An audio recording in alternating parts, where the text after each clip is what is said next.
Bien, pues la inclusio también se asemeja a las rebanadas de un sándwich, de un emparedado. Fíjate, lo voy a describir de una manera muy sencilla. Aquí está toda la Biblia.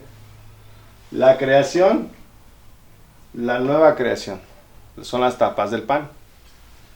Una rebanada de, no sé, de lechuga, la de arriba y la de abajo, vendrían siendo el paraíso perdido y el paraíso restaurado. Luego una rebanada de jitomate vendría siendo un proceso degenerativo que empieza con Adán y abajo un proceso regenerativo que empieza con el último Adán, Jesucristo. Luego vendría una rebanada, no sé de qué te gusta, de aguacate. Entonces vendría la rebanada de aguacate de arriba, sería las 12 tribus de Israel, o la congregación de Israel, la Cajal o Quejilá de Israel, y abajo el, el, la rebanada de aguacate de abajo sería la Quejilot, la Cajal, la congregación, la eclesía cristiana. 12 tribus, 12 hijos de Israel, 12 apóstoles. Y en el centro, que vendría siendo el jamón, la carnita, ahí estamos hablando de la muerte y resurrección de Jesús. Es la carnita del sándwich, ¿sí? Entonces ahí ya tienes armado prácticamente el rompecabezas, ¿sí? De una manera muy sencilla. Esto lo puede entender, se lo he explicado hasta un niño de 5 años y lo entiende y lo reproduce de una manera maravillosa, ¿ok? Entonces ya estamos empezando a armar el rompecabezas bíblico, ¿sí? Nota cómo es un juego de simetrías, es una estructura literaria en forma de sándwich, ¿ok? También la inclusio es la envoltura de un regalo, se asemeja a esto. Si te han regalado algo o tú has regalado algo, sabrás de qué estoy hablando. ¿Sí? La inclusio se asemeja a esto. Aquí está un ejemplo de inclusio en la poesía inglesa. Dice aquí, do not weep for me when I am gone. Y abajo, but do not weep for me when I am gone. Estas dos frases serían la inclusio de este poema, ¿sí? Dice, no llores por mí cuando me haya ido. Llora por la gente perdida en el mundo. Llora por los niños hambrientos. Llora por las personas que no tienen hogar. Llora por todos ellos, pero no llores por mí cuando me voy. Eso es lo que dice el poema. Entonces la frase inicial se repite al final. Pero no creas que la inclusión nada más es el nuevo cielo y la nueva tierra y la creación y la nueva creación. La inclusión es más compleja que eso. Y en los siguientes vídeos voy a ir explicándote las diferentes capas de cebolla que tiene la inclusio. Porque si no comprendemos esas capas de cebolla, no vamos a poder comprender el rompecabezas bíblico. Aquí ya está trazado el rompecabezas, pero tienes que irlo discerniendo cada vez con más profundidad, ¿sí? Bien, aquí tenemos otro poema en inglés. Prevaleceremos, ¿sí? Dice aquí, aunque ellos arrojen todo lo que tienen contra nosotros, aunque ellos nos compriman o nos presionen duro, no nos rendiremos, ¿sí? Entonces aquí we will prevail es la frase con la que inicia y con la que termina este poema, que es muy conocido en los Estados Unidos de América. Aquí tenemos una inclusio ya en un libro bíblico, en el libro de Job. El libro de Job representa una Biblia microscópica o microbiblia, porque abre describiendo el paraíso perdido de Job y culmina describiendo el paraíso restaurado de Job. Eso lo dice muchos críticos literarios, ahorita te los voy a mencionar. En el centro del libro de Job se encuentra una tragedia, que es la pasión de Job, que fue un modelo a escala de la pasión de Cristo, ¿sí? Lo voy a ilustrar aquí. Esta es la Biblia. Ya dijimos que la Biblia empieza con la creación en paraíso perdido y termina con la nueva creación en paraíso restaurado. Y en el centro hay una tragedia, la muerte de Jesús. El libro de Job tiene la misma estructura literaria. Empieza con un paraíso que Job pierde y culmina con un paraíso que se le restaura a Job, su paraíso restaurado, y en el centro está la tragedia, la muy larga y elongada tragedia que padece Job. Entonces el libro de Job es una copia en pequeño de toda la Biblia, hablando desde el punto de vista estructural. Aquí tienen los pasajes bíblicos que indican el paraíso perdido y el paraíso restaurado de Job, ¿sí? Entonces, puedes leer el libro completo de Job y vas a entender precisamente esta estructura literaria, ¿sí? Entonces es una estructura simétrica, es una comedia. ¿Por qué es una comedia? Porque comienza con un inicio de armonía y felicidad y culmina con un final de armonía y felicidad, ¿sí? Entonces es una U, primero viene un descenso a la tragedia y después viene un punto de viraje y finalmente viene un ascenso, ¿sí? Hasta que llega a su paraíso restaurado. Esa exactamente es la estructura de toda la Biblia, una U. Como dice el budismo, tal como es la gota, también es el océano. Tal como es el libro de Job, así es toda la Biblia. Entonces ahí es una muñequita rusa adentro de otra, ¿ok?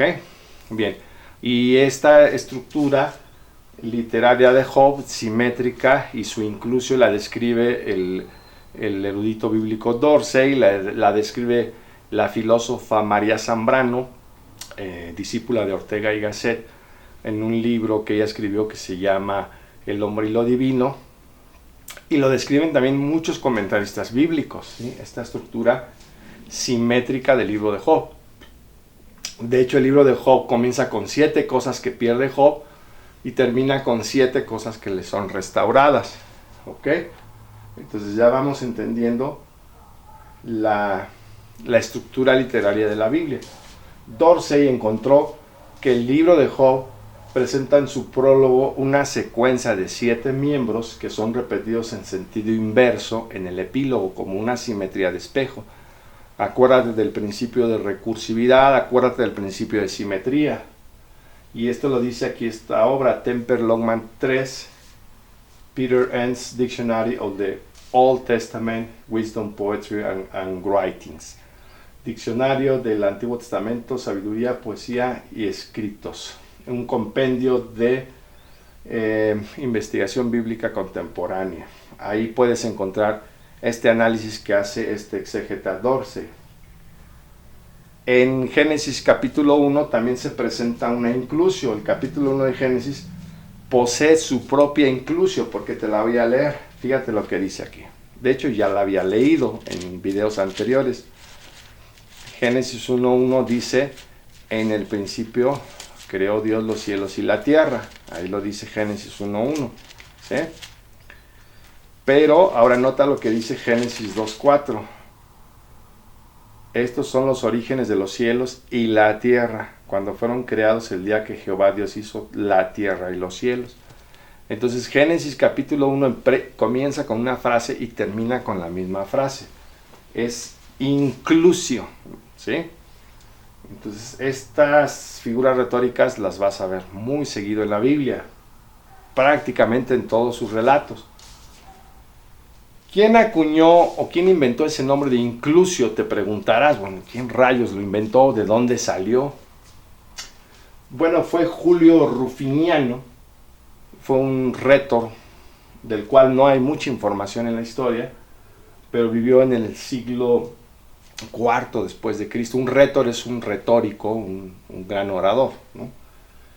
Y él la denominó inclusio en virtud de que, como ya bosquejé, todo estaba incluido dentro de esos corchetes o paréntesis. Aquí está la cita bibliográfica, si la quieres ver, ¿verdad? Está una obra del siglo IV en latín. Ahí él utilizó por primera vez esa expresión, inclusio. Otros nombres de la inclusio. En la literatura griega antigua se la denomina ciclo o kiklos. La palabra kiklos es de origen griego, o círculo, pues retorna al punto o idea inicial. Si juntamos dos paréntesis formando un círculo, si juntas los dos paréntesis formas el círculo, como el caso del tronco del árbol. Pero también es un ciclo completo. Empiezas empiezas con la creación y terminas con la nueva creación. Empiezas con un paraíso perdido, terminas con un paraíso restaurado. Empiezas con un proceso degenerativo, terminas con un proceso regenerativo. Eso es recursividad, acuérdate, volver al punto de origen. Eso es recurrere en latín, regresar, retornar al punto de origen. Entonces la Biblia es un texto recursivo, desde el punto de vista literario. ¿Sí? Otros le llaman virtuosus verborum circuitus, circuito verbal vicioso, ¿no? Y luego otros le llaman vitiosus orationis ambitus, ámbito de oración viciosa, vitiosa verborum vel orationis circuito, verbo vicioso, oración en circuito. Entonces, cuando hablamos de la creación y la nueva creación, de los cielos y la tierra, y los nuevos cielos y la tierra, de un paraíso perdido, de un paraíso restaurado, estamos hablando de un circuito, de un círculo, de un kyklos, de una recursividad. La Biblia es un texto recursivo, eminentemente recursivo, simétrico. ¿Ya estás empezando a armar el rompecabezas? Bien. ¿Te está gustando cómo se va configurando el rompecabezas desde el punto de vista estructural y literario? Tiberio el orador, hacia el siglo II después de Cristo, la llama anadiplosis, y por ahí aparecen algunos otros textos que así la describen como anadiplosis o epanadiplosis. Áquila y Marciano la denominaron epanalepsis o reditio orationis en el siglo I después de Cristo. Reditio también puede traducirse como reflectio o reflejo. Entonces hay una reflexión o reflejo de espejo, ¿sí? Entonces son los diferentes nombres que se le ha dado a la inclusio a lo largo de la historia en la oratoria latina, en la retórica latina. Quintiliano, el gran orador, que vivió hacia el siglo I de nuestra era, en el tiempo de Cristo, no le da una nomenclatura, sino que la describe en breves palabras. Aquí está la cita de Quintiliano, ¿verdad? La describe como la frase que se repite al inicio y al final, ¿no? Algunos textos, por ejemplo, el Mercer Dictionary of the Bible, la confirma que la inclusio también se llama epanalepsis o epanadiplosis y posee una variante en la anadiplosis, ¿sí? Y aquí está Mills Watson, Diccionario Mercer de la Biblia, ¿ok? Ahí está la página 406. Entonces, ¿qué es la anadiplosis? Bueno, te lo voy a explicar así de una manera muy rápida.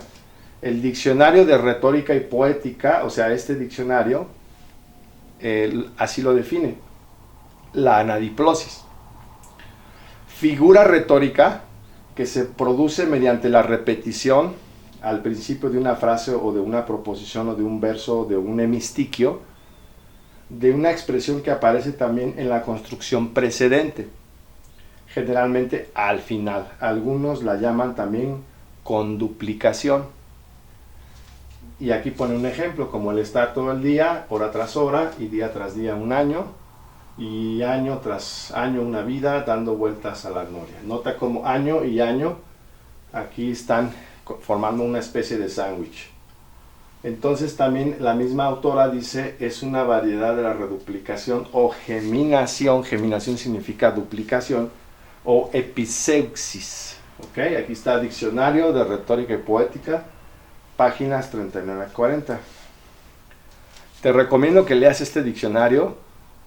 Este diccionario a mí me ayudó a entender mucho más la Biblia que cualquier libro religioso, teológico, porque yo ya había investigado en griego y en hebreo muchas cosas, pero este diccionario me abrió un panorama maravilloso, mucho más preciso, de cómo interpretar todas estas figuras retóricas. Y el diccionario no fue hecho ni siquiera por la Biblia, es un diccionario de retórica y poética general, y la autora es una brillantísima mexicana que ya murió, Elena Bernstein, que trabajó en el Instituto de Investigaciones Filológicas de la UNAM.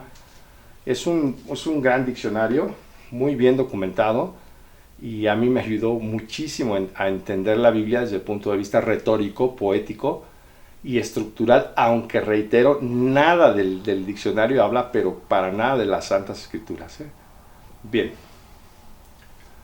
El mismo diccionario define epanadiplosis de la siguiente manera: figura retórica de construcción llamada elegantia o elegancia por algunos tratadistas, que se produce cuando una frase comienza y acaba con la misma expresión, o bien cuando de dos proposiciones correlativas, que en verso suelen ocupar dos líneas, la segunda termina con la misma palabra o frase con que la primera comienza. X y luego una X, ¿sí? X, X. Entonces aquí empieza con X, acá acaba con X. Si aquí empieza con Y, acá acaba con Y. Si aquí empieza con A, acá acaba con A.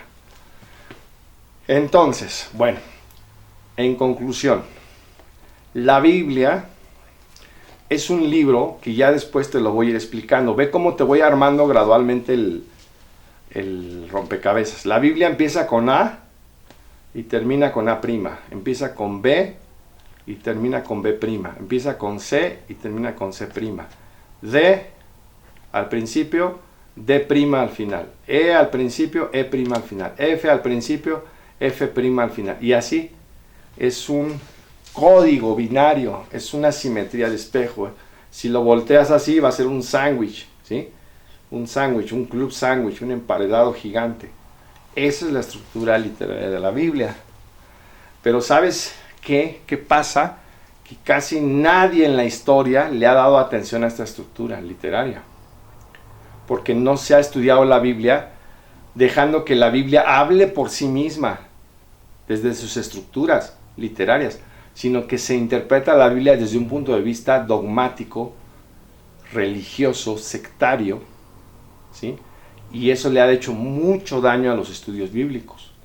O se investiga desde un punto de vista demasiado escéptico, ¿sí? La Biblia es un texto lleno de contradicciones, lleno de genocidios, lleno de cosas totalmente inverosímiles, anticientíficas. Eso es lo que generalmente se piensa por el lado escéptico de la Biblia. Pero aún los escépticos ni siquiera han dejado que la Biblia hable por sí misma desde sus estructuras literarias. Entonces, desde esta perspectiva le han hecho una gran injusticia al texto sagrado, ¿sí? Porque por un lado el escepticismo radical y por otro lado el dogmatismo se han convertido en la eutanasia de la correcta interpretación estructural y funcional de la Biblia. Decía Kant en la crítica de la razón pura, decía Kant que dogmatismo empantanado y por otro lado el escepticismo radical representan la eutanasia de la razón humana, porque es declarar a muerte inmediata e inevitable a la muerte humana. Entonces no podemos irnos ni al dogma eclesiástico y sectario, pero tampoco al escepticismo radical de las universidades. Tenemos que dejar que la Biblia hable desde su propio lenguaje, desde su propia lógica, ¿ok? Entonces, bueno, pues aquí ya tenemos una introducción a la inclusio de la Biblia, y los siguientes vídeos te voy a ir explicando las diferentes capas de la cebolla de esa inclusión, y te va a sorprender cómo todo está configurado de una manera matemática precisa, extraordinariamente bella y elegante, porque esta estructura de la inclusio se le ha denominado elegantia o elegancia, como dice precisamente esta Elena Berinstein en su diccionario de retórica y poética. Así que no te pierdas los siguientes vídeos, porque vas a empezar a entender más y más el rompecabezas bíblico, ¿vale? Pero desde un punto de vista no sectario, no religioso, no dogmático, no escéptico, ¿sí? Sino desde un punto de vista estructural, funcional, literario, y esa estructura y función nos va a arrojar el maravilloso mensaje espiritual de la palabra de Dios. Así que no te lo pierdas, por favor. Nos vemos en las próximas entregas. Hasta pronto.